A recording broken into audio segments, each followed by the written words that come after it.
دونوں کے لیے یکساں مفید ہے۔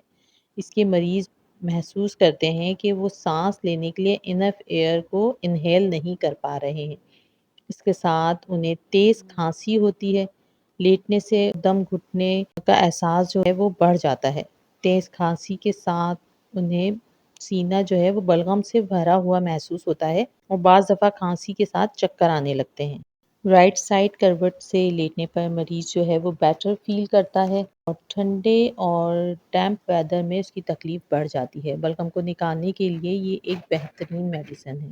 اسپونجیا ٹوسٹا، اگر دمے کے ساتھ پیشنٹ کو خشک کھانسی ہے اور مریض یہ کمپلین کرتا ہے کہ اسے اپنا جو ایئر پیسج ہے، سانس کی نالی ہے، وہ اسے بہت زیادہ ڈرائی فیل ہوتی ہے، اس کے علاوہ مریض کو بارکنگ کف ہوتی ہے، تو اس کے لیے اسپونجیا ٹوسٹا تھرٹی میں بہت بہترین کام کرتی ہے۔ اس میں پیشنٹ کو شارٹ اور ٹف ریسپائریشن ہوتا ہے۔ اس کے ساتھ مریض ہانپنے لگتا ہے اور سانس لینے پر سینے سے سیٹی بجنے کی آواز آتی ہے۔ زیادہ تر اس کے مریض کو گرم مشروبات پینے سے کھانسی میں آرام آ جاتا ہے۔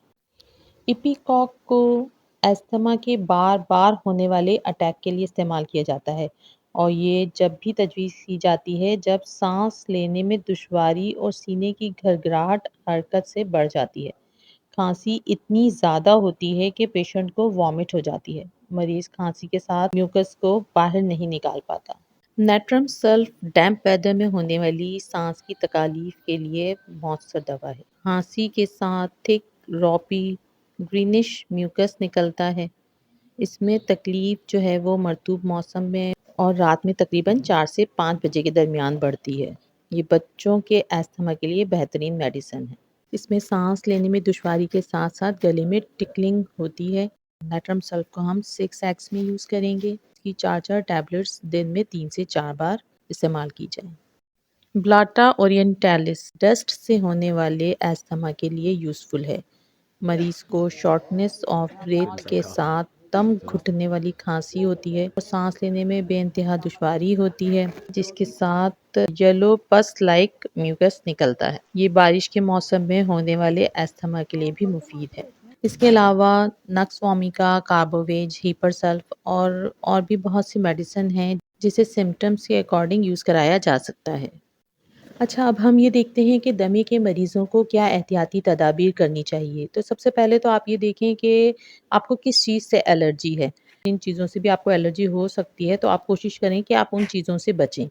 اس کے علاوہ دمے کے مریضوں کو کیا کھانا چاہیے اور کیا نہیں، یہ بھی بہت اہم ہے، کیونکہ دمے کے مریضوں کو سوزش ہوتی ہے جو کہ لنگس میں ہونے والے فری ریڈیکلز کی وجہ سے ہوتی ہے، اور فری ریڈیکلز کو ختم کرنے کے لیے اینٹی آکسیڈنٹ بہت امپورٹنٹ رول پلے کرتے ہیں، جس کے لیے مریضوں کو پھل اور سبزیاں کھانی چاہیے۔ پھلوں اور سبزیوں میں وٹامن سی، ڈی، ای اور بیٹا کیروٹین بہت بڑی مقدار میں پایا جاتا ہے، جو کہ اینٹی آکسیڈنٹ پراپرٹی رکھتے ہیں اور دمے کے مریضوں کے لیے یہ بہت مفید ہیں، کیونکہ کسی بھی بیماری میں امیونٹی ویک ہو جاتی ہے اور امیون سسٹم کو اسٹرانگ کرنے کے لیے وٹامن ڈی کا بہت اہم رول ہے۔ تو وٹامن ڈی کے سپلیمنٹ لیں اور ایسی غذائیں کھائیں جس میں وٹامن ڈی بڑی مقدار میں موجود ہو۔ اس کے علاوہ لائکوپین جو ایک کیمیکل ہوتا ہے، وہ دمے کے مریضوں کے لیے بہت ہی مفید ہے، بہت ہی فائدہ مند ہوتا ہے، جو کہ ہمیں ٹماٹر سے بہت اچھی مقدار میں مل سکتا ہے۔ تو دمے کے مریضوں کو ٹماٹر زیادہ سے زیادہ کھانی چاہیے۔